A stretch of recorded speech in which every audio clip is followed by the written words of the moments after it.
पूर्वं ध्यानजं किञ्चित् कायं ध्यानजं च चित्तं विलक्षणं भवति इति प्रतिपादितम्। द्विधा विकल्पेन प्रतिपादितम्। एकमेव चित्तं तत्र चित्तस्य न श्रूयते, न श्रूयते। ओ एवं वा?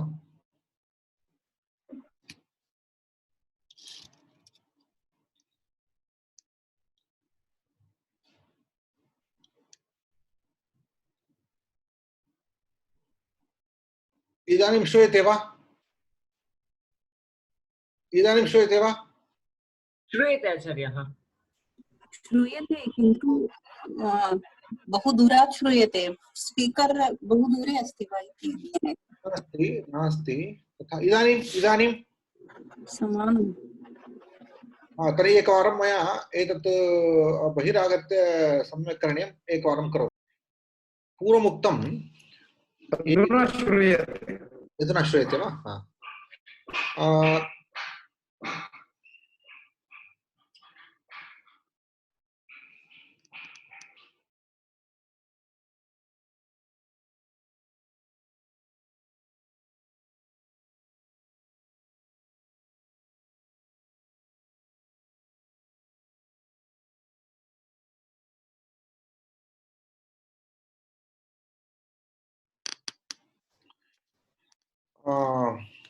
पूर्वं यत्र योगी योग सामर्थ्येन समाधि सामर्थ्येन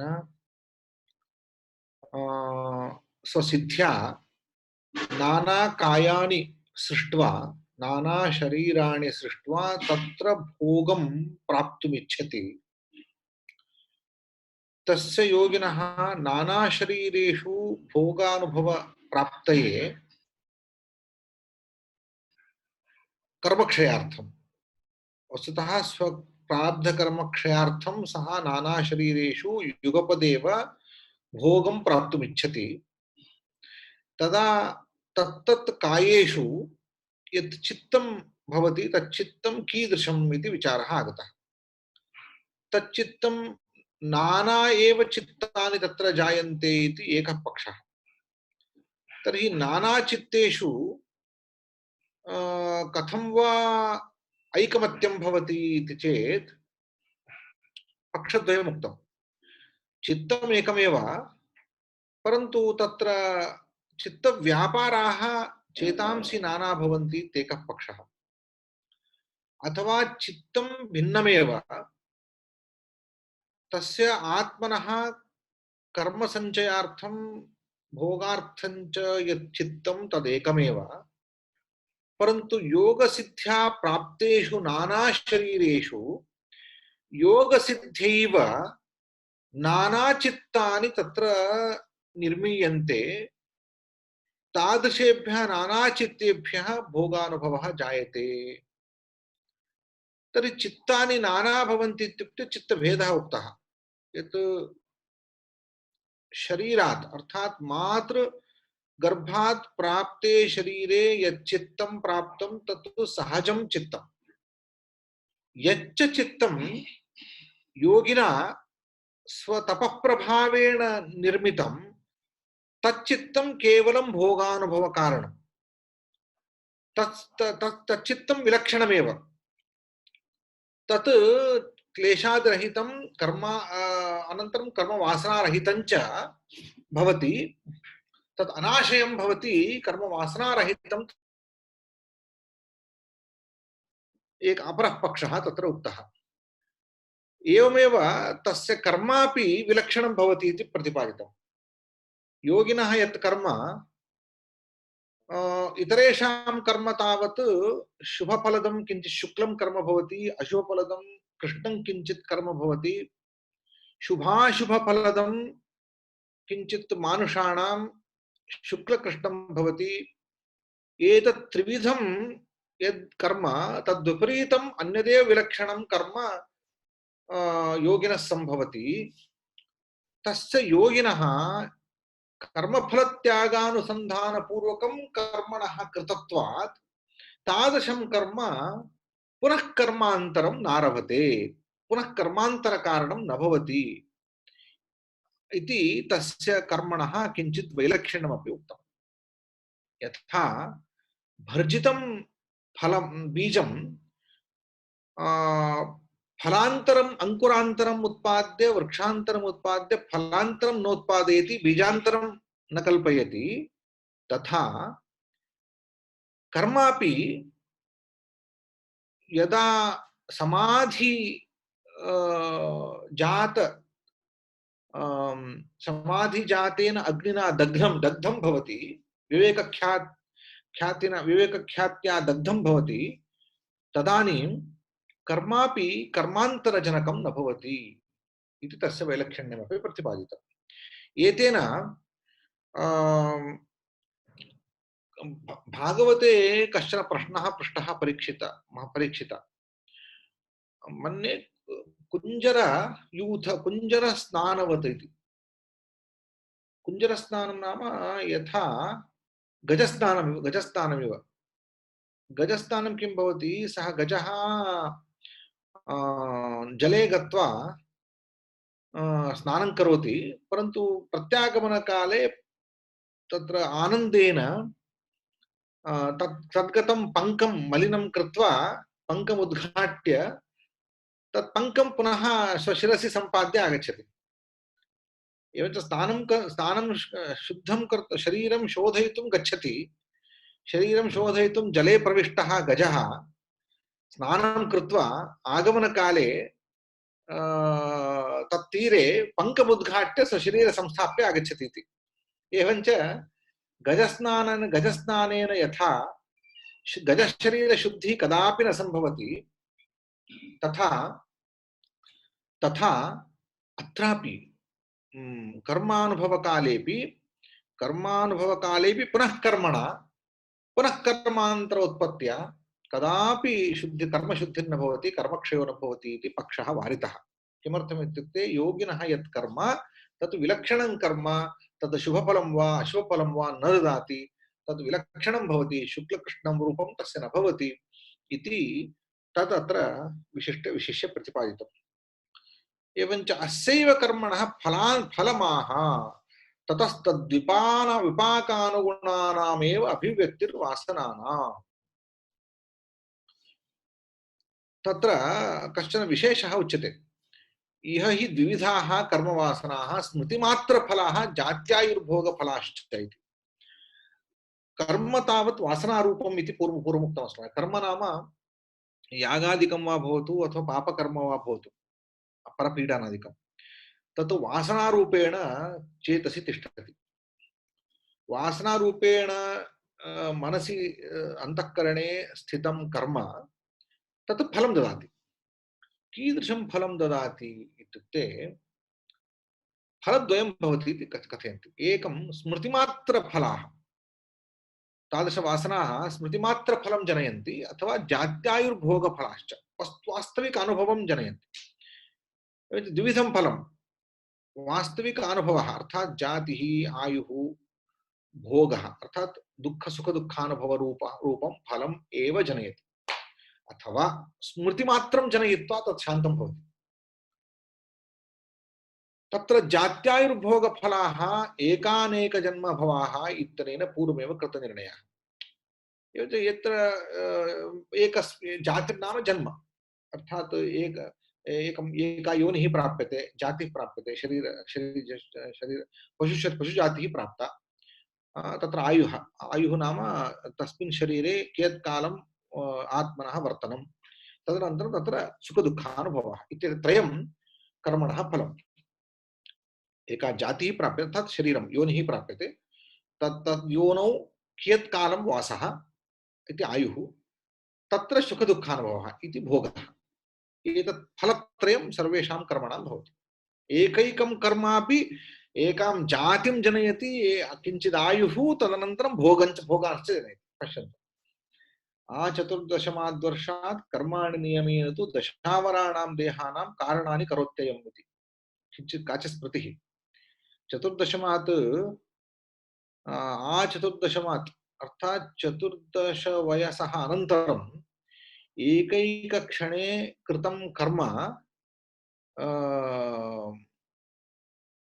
दशावराणां देहानां तत् उच्यते खलु, न्यूनातिन्यूनं 10 शरीराणां कृते अपेक्षितं कर्म प्रतिक्षणं करोति इति चिन्त्यतां। तर्हि कथं तत्र अन्ततो गत्वा कति जन्मानि भवन्ति, कति आयुः। कदाचित् क्षणद्वयमात्रं कस्यचन जन्मनः क्षणद्वयम् आयुः भवति, तावदेव भोगः भवति। कदाचित् एकस्य शरीरस्य 10 होराः आयुः, 10 होराः आयुः, तत् जातिः होराः, तस्मिन् काले सुखभोगः। कस्मिंश्चित् शरीरे तावत् दिनद्वयम् आयुः, तदनन्तरं भोगः। कस्मिंश्चित् अन्यस्मिन् शरीरे सप्ताहं यावद् आयुः, तावान् भोगः। इत्येवं रूपेण जात्यायुर्भोगाः फलरूपेण ये सिद्ध्यन्ति, ते तावत् वस्तुतः एकानेक जन्मभवः।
जात्यायुर्भोगफलाः एकानेक जन्मभवाः इत्यनेन पूर्वमेव कृतनिर्णयः। अर्थात् कदाचित् एकस्मिन् जन्मनि कृतानि कर्माणि नानाजन्मसु फलन्ति, कदाचित् अनेकजन्मसु कृतानि फलानि एकस्मिन्नेव जन्मनि फलन्ति। तत् निर्णयः तावत् अत्र अनेकत्र निर्णयाः कृताः। यास्तु एवञ्च एते अस्माभिः वास्तविकरूपेण इदानीं प्राप्यमाणाः अस्माकम् अनुभवाः, जाति, अस्माकं शरीरम्, अस्माकम् आयुः, अनन्तरं भोगानुभवः, सुखदुःखानुभवः इत्येतत् सर्वमपि अस्माभिः पूर्वकृत कर्मणां फलम्। परन्तु अन्य कर्माण्यपि भवन्ति। कानिचित् कर्माणि यथा कर्मवासनाः स्मृतिमात्रफलाः, स्मृतिपात्रफलाः इत्यनेन स्मृतिमात्रेण, स्मरणमात्रेण ते स्मरणं जनयन्ति, शान्ताः भवन्ति। ततः कर्मणः येन कर्मणा यादृक् शरीरम् आरब्धं देव मनुष्य तिर्यगादिभेदेन तस्य विपाकस्य अनुगुणाः अनुरूपाः याः वासनाः तासामेव तस्माद् अभिव्यक्तिः वासनानां भवति। अर्थात् तादृशकर्मणः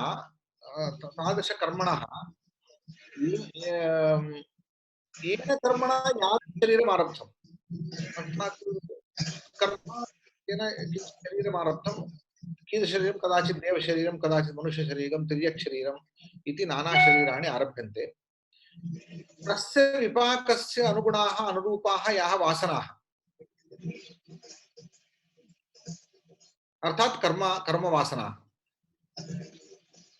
तासां तादृशकर्मभ्यः अभिव्यक्तिः भवति। अर्थात्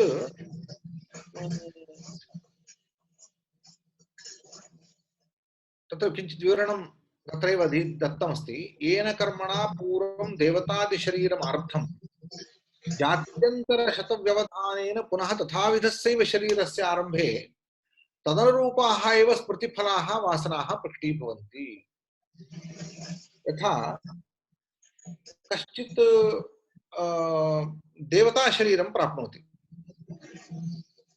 सः अर्थात् जीवः कदाचित् देवताशरीरमपि प्राप्नोति, परन्तु मध्ये नानाजातयः प्राप्यन्ते। जात्यन्तरशतव्यवधानं भवति। अतः शतजातीनाम् अनन्तरं पुनः देवताशरीरं प्राप्नोति। तदानीं पूर्वदेवताशरीरकाले यादृश शक्त्यादिकम् सिद्ध्यादिकम् आसीत् तदनुगुण वासनाः इदानीं प्रकटीभवन्ति तस्मिन् शरीरे। किञ्चित् उदाहरणं दत्त्वा अहं स्पष्टं करिष्यामि। यथा कश्चित् शुनकशरीरे प्राप्ते सः गन्धं स्मर्तुं शक्नोति। गन्धस्मरणशक्तिः तत्र अभिव्यक्ता भवति। अर्थात् कस्यचित् पुरुषस्य एकवारं गन्धग्रहणमात्रेण सः तं पुरुषं सर्वदैव स्मर्तुं शक्नोति। तस्य स्मृतिशक्तिः तावती प्रबला भवति। एवञ्च शुनकजाति शरीरावच्छेदेन ये अनुभवाः प्राप्ताः, यानि च कर्मणाञ्च फलानि स्मृत्यादयः भवन्ति, संस्काराः उद्बुद्धाः भवन्ति। तादृशसंस्काराः मध्यकालं वृक्षादि तिर्यगादि अथवा मनुष्यादि जन्म प्राप्तौ ताः वासनाः न पुनः अभिव्यक्ताः भवन्ति। तदानीं तेषाम् अभिव्यक्तिः नास्ति। पुनश्च यदा शुनकशरीरं प्राप्यते तदानीं पूर्वसंस्कारवशात् पुनः तादृश स्मृतयः उद्बुद्धाः भवन्ति, वासनाः प्रकटीभूताः भवन्ति। एवमेव मानुषशरीरे प्राप्ते झटिति शिक्षां विना, कस्यचित् शिक्षणं विनापि स्तन्यपानं करोति शिशुः, उपदेशादिकं विनापि। कथं करोति इत्युक्ते तत्र उपदेशं विनापि स्तन्यपानकरणे तस्य पूर्वजन्म संस्काराः उद्बुद्धाः भवन्ति। परन्तु एतादृश मानुषशरीरे कथं स्तन्यपानं कर्तव्यम् इति यः संस्कारः तत् मानुषशरीरे एव तत् प्रकटीभवति।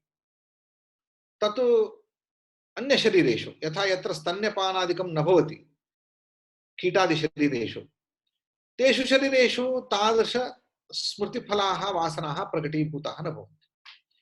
एवञ्च सर्वशरीरेषु सर्वविधशक्तीनां प्रकटनं न भवति। अपेक्षितानां वासनानामेव तत्र प्रकटीभवनं भवति। तदर्थं काश्चन वासनाः, निर्दिष्टाः वासनाः भवन्ति। तत्तत् शरीरे एव, तत्तत् योग्यशरीरे एव ताः वासनाः प्रकटीभवन्ति, न तु सर्वत्र प्रकटीभवन्ति। काश्चिद् वासनाः तावत् यत्र कुत्रापि प्रकटीभवन्ति। यथा दुःखदुःखानुभवकारणीभूताः वासनाः, आयुः कारणीभूताः वासनाः, जातिकारणीभूताः वासनाः नाना शरीरेषु नाना सन्दर्भेषु ताः वासनाः प्रकटीभवन्ति। परन्तु शरीर विशेष विशिष्ट स्मृतिफलाः वासनास्तावत् तत्तच्छरीर प्राप्तावेव प्रकटीभूताः भवन्ति, अन्यत्र प्रकटीभूताः न भवन्ति। यथा बन्धूनाम् आगमने सन्तोषप्रकटनम् इत्यादिकं तावत् मानुषजन्मनि मानुषजातौ तत्र मानुषशरीरे अभिव्यक्ता भवति। परन्तु एतादृश स्मृतिः अन्यशरीरेषु, अन्य कीटादिषु शरीरेषु वा बन्धूनां आगमने सन्तोषः इत्यादिकं न भवति। कदाचित् परिवारस्मृतिः तावत् पक्ष्यादिषु दृश्यते, केषुचित् प्राणिषु दृश्यते, यथा गजादिषु। परन्तु सर्वेषु प्राणिषु कुटुम्बव्यवस्था नैव दृश्यते, परिवाररीतिः नैव दृश्यते। परिवारस्मृतिः न भवति। एवं ते ताः वासनाः तत्र प्रकटीभूताः न भवन्ति इत्यर्थः। एवञ्च यत्र यत्र यादृश वासनाः स्मृतिफलाः भवन्ति तत्तद्योनिषु एव ताः वासनाः प्रकटीभवन्ति इति ततः तद्विपाकानुगुणानामेव पूर्वजन्मसु यादृश शरीरमारब्धं तत् अनुगुणानामेव वासनानाम् अभिव्यक्तिः भवति, अन्यासां वासनानाम् अभिव्यक्तिः न भवति इति अस्य सूत्रस्य अभिप्रायः। लोकान्तरेषु एव अर्थेषु तस्य स्मृत्यादयः जायन्ते, इतरास्तु सत्यः अपि। तर्हि इतराः वासनाः किं कुर्वन्ति इत्युक्ते सत्यः अपि, अर्थात् ते सन्ति, ताः वासनाः सन्ति, तानि कर्माणि सन्ति, तथापि अव्यक्तसंज्ञाः तिष्ठन्ति, तेषाम् अभिव्यक्तिर्न भवति, सूक्ष्मरूपेण तत्रैव चित्ते तिष्ठन्ति, अभिव्यक्ताः न भवन्ति।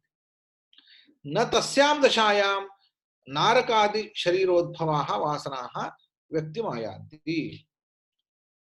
एवञ्च नरकं गताः यदा जीवाः भवन्ति तदानीं तत्र शरीर दुःखानुभवार्थं किञ्चित् शरीरं दीयते। तस्मिन् शरीरे याः वासनाः उद्बुद्धाः ताः वासनाः देवता शरीरे न प्रकटीभवन्ति। देवता शरीरे याः वासनाः सुखानुभवार्थं प्राप्ताः वासनाः ताः वासनाः नारकशरीरे उद्बुद्धाः न भवन्ति। मानुषशरीरेपि योनिषु भिन्नाः वासनाः उत्पद्यन्ते। एवं क्रमेण तत्तद्विपाकानुगुणानामेव वासनानां तत्र तत्र अभिव्यक्तिः इति ज्ञातव्यम्। अयं विशेषः अस्माभिः कर्मणां फलानुभवकाले अस्माभिः कर्मणां वैचित्र्यम् अस्माभिः ज्ञातव्यम्। एतत् कर्मणां वैचित्र्यम्, अयं सूक्ष्मः। वयं चिन्तयामः कर्मणां व्यवहारः, कर्मणाम् अपि काचित् धर्मव्यवस्था वर्तते, कर्मणामपि काचित् व्यवस्था वर्तते। तां व्यवस्थां वयं स्थूलतया ज्ञातुं शक्नुमः, परन्तु एतत् कर्म एतत् फलं जनयति इति ज्ञातुं नैव शक्नुमः। तत्फलं तादृश प्रातिस्विककार्यकारणभावं केवलं अपरोक्षज्ञानिनः, अपरोक्षतः कर्माणि पश्यन्तः योगिनः एव द्रष्टुं शक्नुवन्ति। तेषाम् अनेन कर्मणा एतादृशं शरीरम्, एतादृशः अनुभवः, एतादृशं फलं मे प्राप्तम् इति, अयम् अनेन कर्मणा एतादृशं फलं भविष्यति इत्यपि ते अवगच्छन्ति। अस्माकं तावत् स्थूलरूपेण कानिचित् कर्माणि जात्यायुर्भोग फलानि भवन्ति, कानिचित् अन्यानि कर्माणि केवलं स्मृतिमात्रफलानि भवन्ति। तत्तज्जन्मसु तत्तच्छरीरानुगुण्येन वासनाः अभिव्यक्ताः भवन्ति इत्येव वयं जानीमः। एषा कर्मव्यवस्था विचित्रकर्मव्यवस्था अस्माकं तत्र योगिनः कथं एतत् सर्वं योगी शरीरे प्राप्ते कथं कर्मव्यवस्थां सः ज्ञात्वा एतत् सर्वम् अनुभवति इति शास्त्रकारः निरूपयति। आसामेव वासनानां कार्यकारणभावानुभवत्तिशङ्कः आशङ्क्य समर्थयितुम् आह। जाति देश काल व्यवहितानामपि आनन्तर्यं स्मृति संस्कारयोः एकरूपत्वात्। ह्यः जोशी महाभागेन एष प्रश्नः पृष्टः, तत् समाधानं कथयितुम् इदं सूत्रम् आरब्धम्। आसां वासनानाम् अर्थात् एतेषां कर्मणां अनुपत्तिम् आशङ्क्य, तत्र कार्यकारणभावशङ्काम् अनुपत्तिशङ्कां दर्शयति। तदेव भवता पृष्टं ह्यः। कस्मिंश्चित् जन्मनि किञ्चित् कार्यं जातं, किञ्चित् कर्म कृतं, तत् मध्ये नाना शरीराणि जायन्ते, तदनन्तरम् अन्यस्मिन् कस्मिंश्चित् जन्मनि तस्य फलम् अनुभूयते। कथं सम्बन्धः? कार्यकारणभाव दूरात् व्यवहित कार्यकारणभावसम्बन्धः कथं सम्भवति? कदाचित् कृतं कर्म कदाचित् फलम् इति कुत्रचित् भवति वा? यदा च कारणं भवति तस्मिन् काले कार्यं जायते। यथा लोके सिद्धम् अस्माकं, यदा वयं कुण्डिकां नुदामः तदानीं तत्र दीपः ज्वलति, अनेन कार्यकारणभावः दृष्टः। तत्र वृष्टिर्जाता, नदी प्रवहति, कार्यकारणभावः दृष्टः। अस्मा वह्निः ज्वलितः इन्धनम् आर्द्रं धूमः दृश्यते, अग्निः ज्वलितः प्रकाशः दृश्यते। एवं यत्र कार्यकारणभावः दृष्टः तत्र केवलं क्षणमात्र व्यवधानं दृष्टं। क्षणमात्र व्यवधानेन किञ्चित् कालव्यवधानेन वा कार्यकारणफलानि कार्यकारणभावः वस्तुषु सम्बद्धेषु वस्तुषु दृश्यते। परन्तु कदाचित् कर्म कृतं कदाचित् फलति इति कथं कार्यकारणभावः इति प्रश्नः भवति चेत् तत्र समाधानं कथयति सूत्रकारः। अस्माकं सिद्धान्ते योगसिद्धान्ते एवं सम्भवः नास्ति। वस्तुतः तत्र स्मृतिसंस्कारयोः एकरूपत्वात् इति सिद्धान्तः दर्शितः। स्मृतिः संस्कारश्च इति भिन्नं वस्तुद्वयं नास्ति। यदि भिन्नं वस्तुद्वयं तर्हि तस् कालान्तरे विद्यमानस्य तस्य कालान्तरे व्यवधानेन कथं तस्य फलजनकत्वम् इति प्रश्नः। तादृशकार्यकारणभावे अस्माभिः नाङ्गीक्रियते। तयोः एकरूपत्वात् संस्कारः इति कश्चित् विलक्षणः पदार्थः, स्मृतिः इति फलरूपेण विलक्षणः पदार्थः इति नास्ति। तयोः एकवस्त्वात्मकत्वम् अस्ति। चित्तमेव उपादानं, तस्मात् चित्तोपादानकत्वात् तयोः भेद एव नास्ति। तस्मात् कालव्यवधानमपि नास्ति। यस्मिन् काले संस्कारः तस्मिन् काले स्मृतिरपि अस्ति, यस्मिन् काले स्मृतिः तस्मिन् काले संस्कारोऽपि अस्ति। तस्मात् तत्र भेदेव नास्ति इति दर्शयति सूत्रकारः। जाति देश काल व्यवहितानामपि आनन्तर्यम् अर्थात् कार्यकारणभाव तत्र कालभेदमन्तरा कार्यकारणभावः स्मृतिसंस्कारयोः एकरूपत्वात् सूत्रस्य अर्थः। विवरणं दीयते। इह नानायोनिषु भ्रमतां संसारिणाम् एकां योनिं परित्यज्य योन्यन्तरं प्राप्य पुनः योन्यन्तरं प्राप्य एवं नानायोनिषु भ्रमतां संसारिणां काञ्चित् योनिम् अनुभूय अर्थात कस्मिंश्चित् शरीरे किंचित् शरीरं प्राप्य तदा योन्यंतर सहस्र व्यवधानेन अर्थात सहस्र मध्ये सहस्र योनयः जायन्ते, तदनन्तरं पुनः तामेव योनिं प्रपद्यते। अर्थात पूर्वं मानुषं जन्म प्राप्तं, सहस्र योन्यंतर अनन्तरं पुनः मानुषयोनिः प्राप्ता। तदा तस्यां पूर्वानुभूतायां योनौ मानुषशरीरं यदा प्राप्तमासीत् तथाविध शरीरादि व्यञ्जकापेक्षया याः वासनाः प्रकटीभूताः तत्र मानुष शरीरे यादृश कर्माणि कृतानि अर्थात् अभ्यासबलात् तत्र द्वाभ्यां पादाभ्यामेव चरणम् अर्थात् हस्तस्य आलम्बनं विना केवलं पादयोः द्वयोरेव आलम्बनेन चलनम् अस्माभिरभ्यस्तं। तादृश संस्कारः प्राप्तः। पुनः मध्ये चतुर्भिः पादैः अस्माभिः सञ्चरितम्। मध्ये नानायोनिषु मानुषं जन्म न प्राप्तं। पुनः कालान्तरे यदा मानुषं जन्म प्राप्तं पुनः चतुर्भिः पादैः न सञ्चारः क्रियते, अपि तु द्वाभ्यां पादाभ्यां सञ्चारः क्रियते। ताः वासनाः एव प्रकटीभूताः पुनः। यथा भाषाभिव्यक्तिः तदपि प्रकटीभूता। तथाविध व्यञ्जकाभावात् तिरोहिताः। मध्यकालं तस्तत् शरीरे भाषां न जानाति। मानुष शरीरे या भाषा अर्जिता सा भाषा नास्ति। यथा द्वाभ्यां पदाभ्यां सञ्चरणं तदपि नास्ति। किमर्थं? तत्तद् व्यञ्जकाभावात्। तादृश शक्तिव्यञ्जनार्थम् अपेक्षितं शरीरं तत्र नासीत्। तदर्थं मध्ययोनिषु तादृश शक्तिः तादृशवासनाः न प्रकटीभूताः, तिरोहिताः जाताः। पुनः तथाविध व्यञ्जक शरीरलाभे पुनः यदा च पुनः मानुषं शरीरं प्राप्तं तदानीं द्वाभ्यां पादाभ्यामेव सञ्चारः दृष्टः, भाषा अभिव्यक्तिश्च दृष्टा। एवञ्च पूर्वस्मिन् काले यदा मानुषयोनिः प्राप्ता तदानीं याः वासनाः प्रकटीभूताः ताः एव वासनाः मध्ये तिरोहिताः, सहस्रयोनिषु तिरोहिताः, पुनः प्रकटीभूताः मानुषजन्मनि इति तत्र कालव्यवधानं दृश्यते अस्माकं। जाति देश कालव्यवधाने जात्या मध्ये नाना योनयः, अनन्तरं देशः मध्ये नाना देशेषु सञ्चारः जातः, कुत्र कुत्र जन्म भवति इति वयं न जानीमः। तदनन्तरं कालश्च, कालभेदोऽपि अस्ति, सहस्रयोनीनां कालभेदः। तासां स्वानुरूपस्मृत्यादि फलसाधने आनन्तर्यं नैरन्तर्यं कुतः? आनन्तर्यं निरन्तरता। एवञ्च तत् कर्म गतं पुनः यत् फलं जायते इदानीं यत् कर्म अस्ति तद् भिन्नमेव इति न चिन्तनीयं। यतः कुतः स्मृतिसंस्कारयोः एकरूपत्वात्। या स्मृतिः अधुना जायते यश्च संस्कारः तयोः एकचित्तनिष्ठत्वात् एकरूपत्वमेव। यतः योगदर्शन आचार्याः सत्कार्यवादिनः कदापि कार्यं सत् न नश्यति, परिणाममेव प्राप्नोति, अभिव्यक्तिं वा परिणामं वा प्राप्नोति। तस्मात् स्मृतिः चित्तरूपेण स्थिता न अभिव्यक्ता।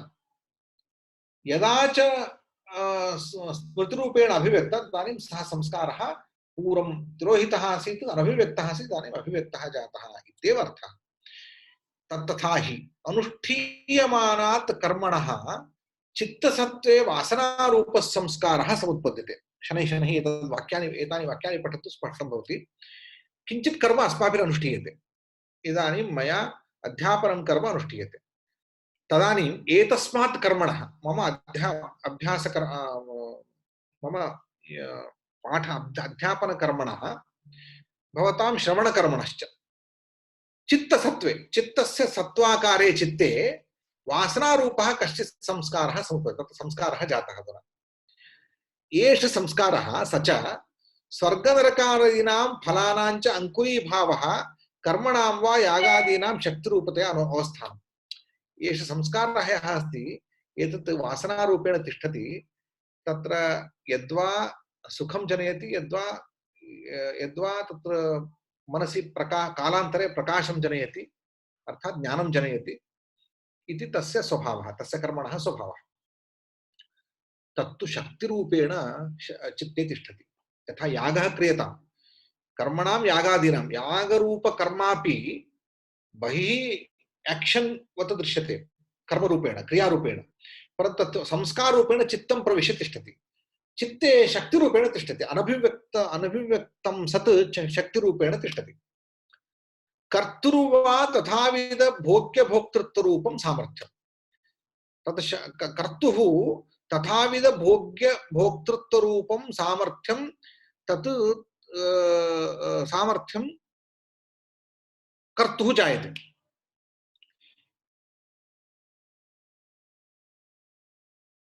कर्मणां वा योगादीनां शक्तिरूपेण अवस्थानं, कर्तुः तथाविध भोग्यभोक्तृत्वरूपं सामर्थ्यं। किमित्युक्ते एतादृशफलानाम् अङ्कुरीभावः कदा जायते? शक्तिरूपेण स्थितानाम् अंकुररूपेण, तेषाम् अंकुररूपेण फलजननशक्तिः कदा अभिव्यज्यते? यथा बीजम् अंकुरभावं प्राप्नोति, फलजनशक्तिः अभिव्यक्ता जाता इत्यर्थः।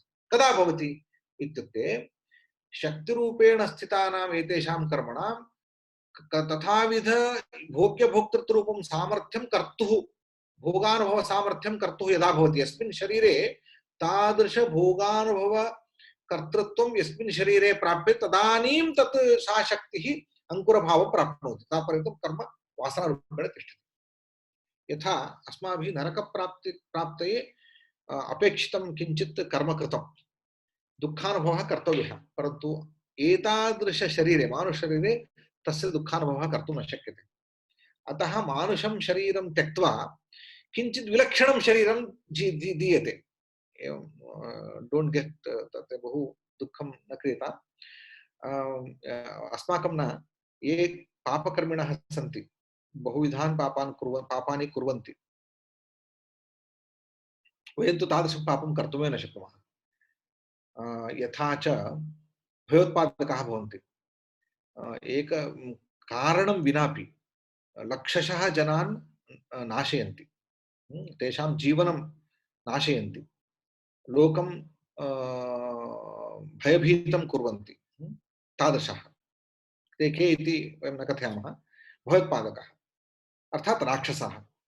ते तादृशं कर्म आचरन्ति येन कर्मणा तैः महद्दुःखम् अनुभोक्तव्यं, परन्तु महद्दुःखानुभवाय एतादृशं मानुषशरीरेण तैः महद्दुःखानुभवः कर्तुं न शक्यते। किमर्थमिति चेत् उदाहरणं कथयामि। तत् अग्नौ तादृशशरीरं संस्थाप्य अग्नौ भर्जयन्ति इति नरककथासु भवति, अग्नौ भर्जयन्ति इति। परन्तु मानुषशरीरं वा शरीरान्तरं वा संस्थाप्य अग्नौ भर्जयन्ते क्षणमात्रेण सः मृतः भवति, तदनन्तरं दुःखमेव न भवति। अतः तादृशं शरीरम् उत्पादयन्ति, नरके यच्छन्ति, यादृशं शरीरम् अग्नौ भर्जितेपि न नश्यति। तादृशशरीरे अग्नौ भर्जितेपि न नश्यति, परन्तु दुःखं निरन्तरं जनयति, न नश्यति शरीरं, तत् शरीरमपि दृढं भवति, तत् यावत् महद्दुःखं सः नानुभवति तावत् पर्यन्तं तत् शरीरं न नश्यति, तिष्ठति, दुःखं जनयति, तादृशं शरीरं जनयति। एवञ्च यदा च तादृश दुःखानुभव योग्यता कर्तुः जायते तावत्पर्यन्तं ताः वासनाः तुष्टिं तिष्ठन्ति। यदा च तादृशं भोक्तुः भोग्य भोगानुभव योग्यता सामर्थ्यं च प्राप्यते शरीरकारणात्, तदानीं ताः वासनाः अंकुरीभवनं प्राप्नुवन्ति, अंकुरीभूताः फलं जनयन्ति इत्यर्थः। संस्कार किञ्चित् विवरणं दत्तं मया, अतः एव संस्कारात् स्मृतिः, स्मृतेश्च सुखदुःखोपभोगः, तदनुभवाच्च पुनः संस्कारः, तस्मात् पुनः स्मृतिः।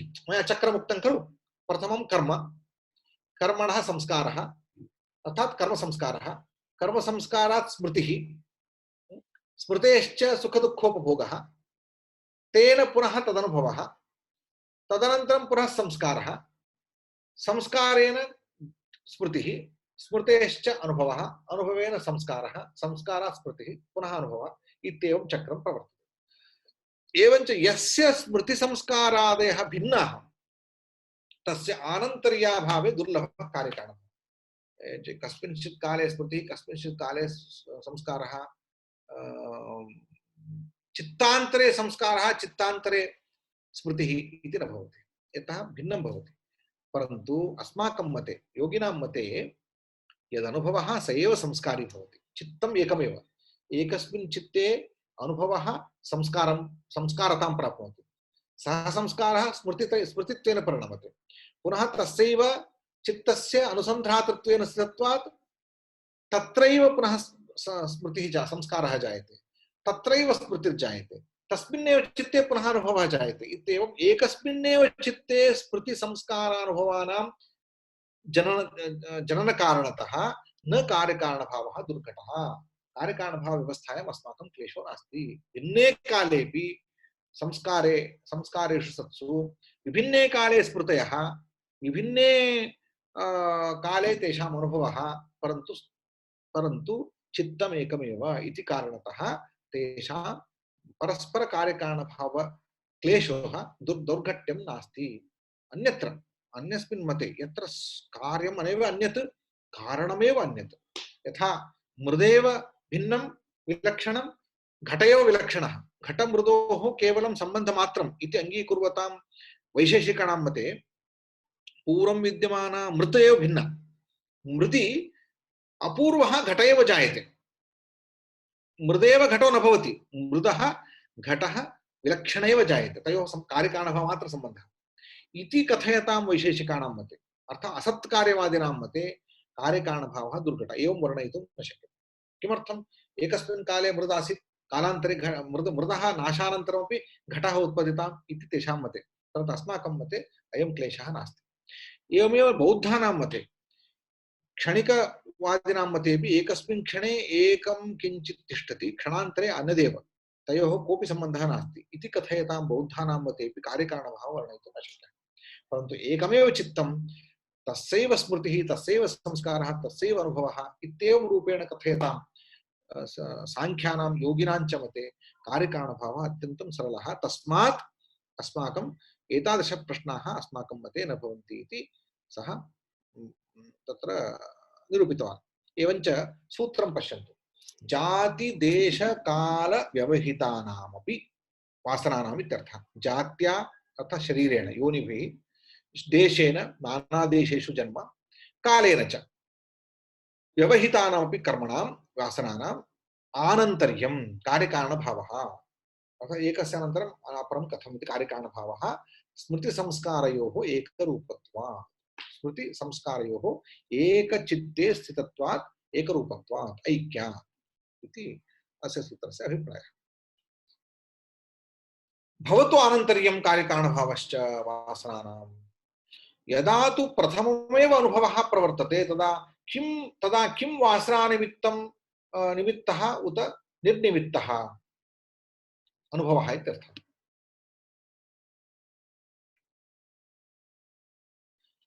अस्तु, कार्यकारणभावविषये वयं प्रश्नान् न पृच्छामः।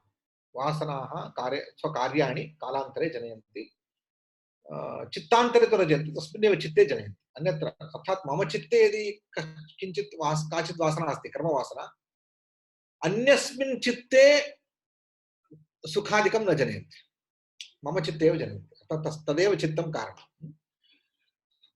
अर्थात् चित्तं प्रत्यात्मनियतं किञ्चित् चित्तं भवति। मम कर्म तत्रैव सङ्गृह्यते, भवतां कर्म भवतां चित्ते एव सङ्गृह्यते। तस्मात् तस्य कर्मणः अनुभवः तेनैव भोक्तव्यः, अन्येन तत्कर्म भोगः न स्वीक्रियते।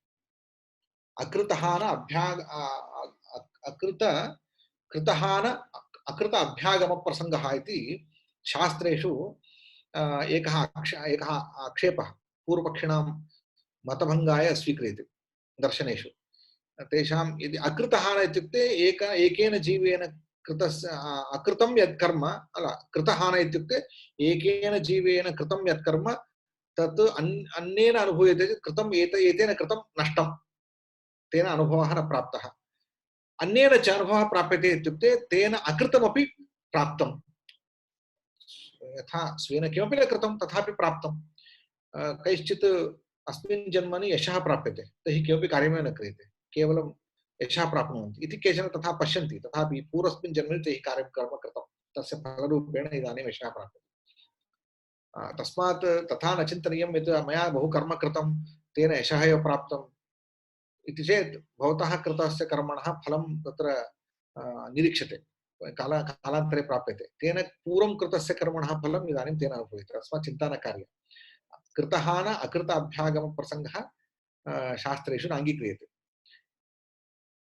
तस्मात् अत्र प्रकृतं कार्यकारणभावविषये अस्माकं प्रश्नो नास्ति, परन्तु प्रथममेव यदा अनुभवः प्रवर्तते, प्रथमवारम् अनुभवं प्राप्नोति कश्चित् जीवः, तदानीं वासना एव नास्ति, पूर्वं वासना नास्ति, तर्हि तदा वासनानिमित्तः सः अनुभवः वा अथवा निर्निमित्तः एव, किमपि निमित्तं विना सः अनुभवः जायते वा इति प्रश्नः, प्रथमप्रवृत्तौ इति प्रश्नः। तादृशशङ्काम् अपनेतुमाह तासाम् अनादित्वं च आशिषो नित्यत्वात्। एष विशेषः। जनाः पश्यन्ति, प्रथमवारं मया किमपि कर्म कृतं, किमपि अनुभूतं, तदानीं पूर्वं कर्म नासीत्, कर्म विनापि मया निर्निमित्तः कश्चित् अनुभवः प्राप्तः इति कदाचित् भवति वा इति प्रश्नः। नास्ति इति शास्त्रकारः कथयति। तासाम् अनादित्वम्, एतत् तावत् शास्त्रेषु अस्माभिः अनादित्वं स्वीकरणीयमेव। जीवः कदा उद्भूतः? अनादिः।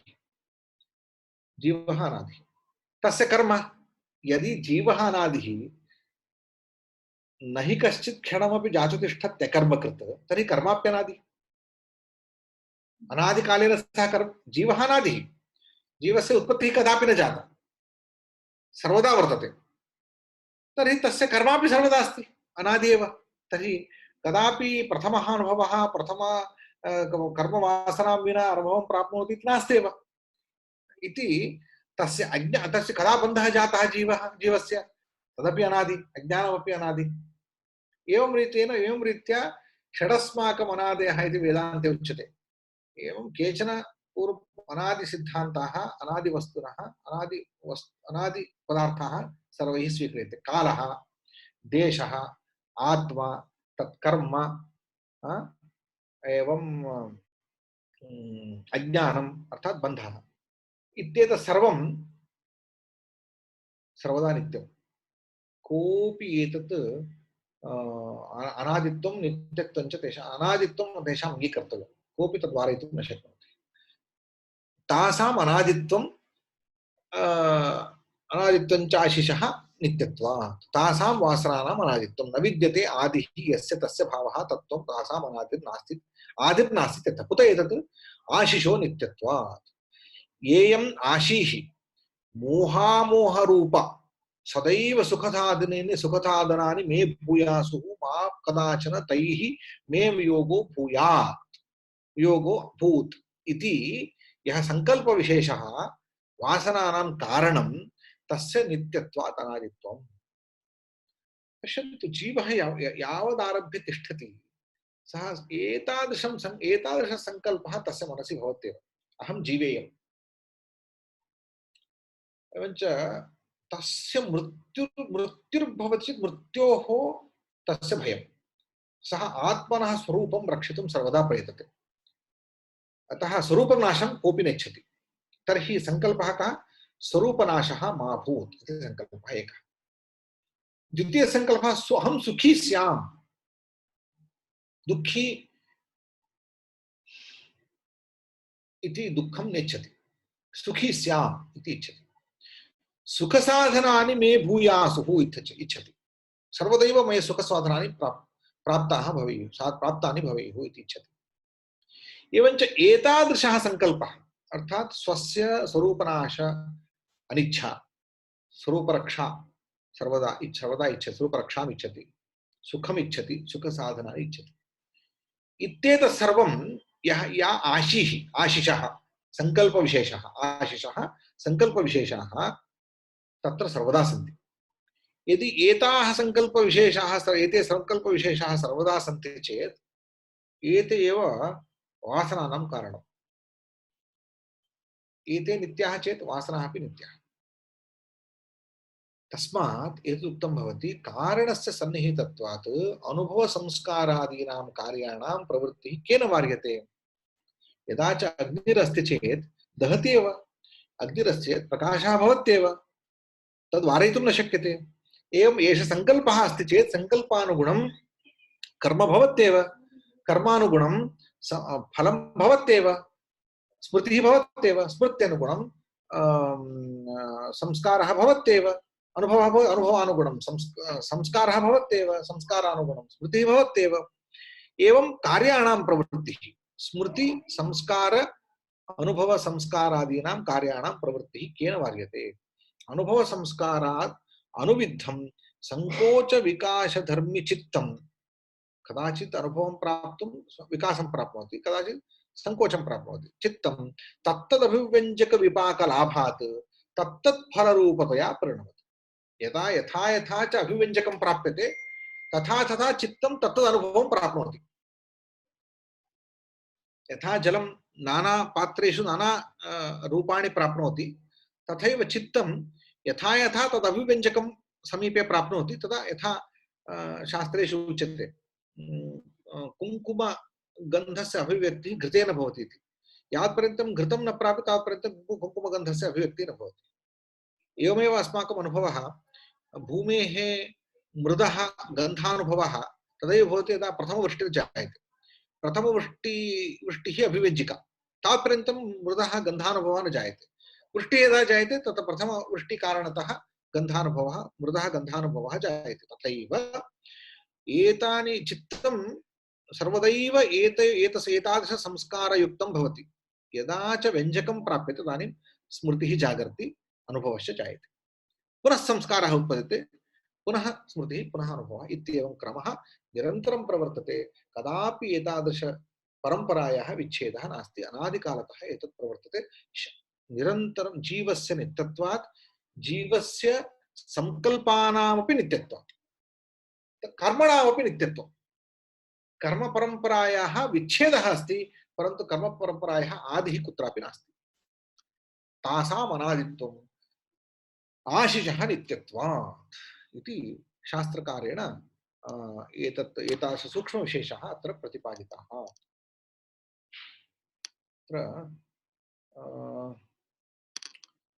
तत्रापि जन्मशतकोटिषु मानवत्वम् एकस्य जीवस्य कोः सत्यम्। एवं सा एव निर्णयः नास्ति।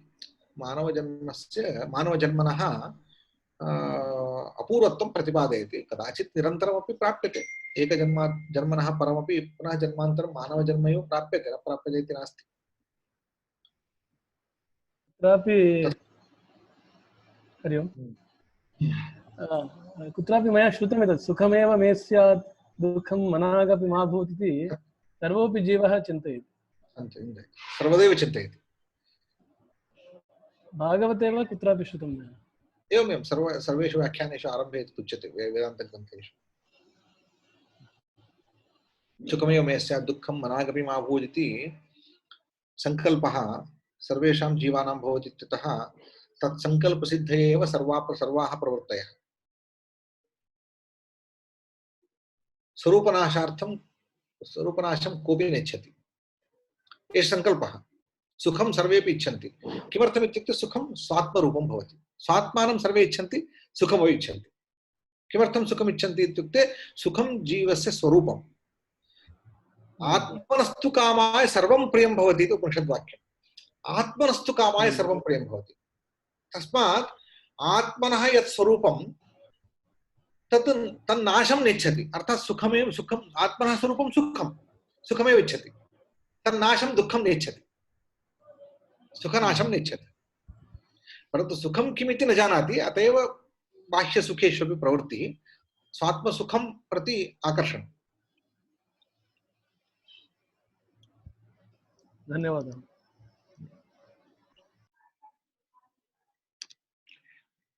अत्र अन्यः कोऽपि प्रश्नः अस्ति वा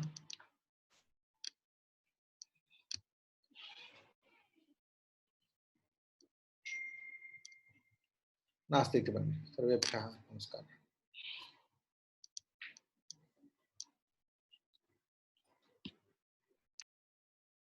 धन्यवादः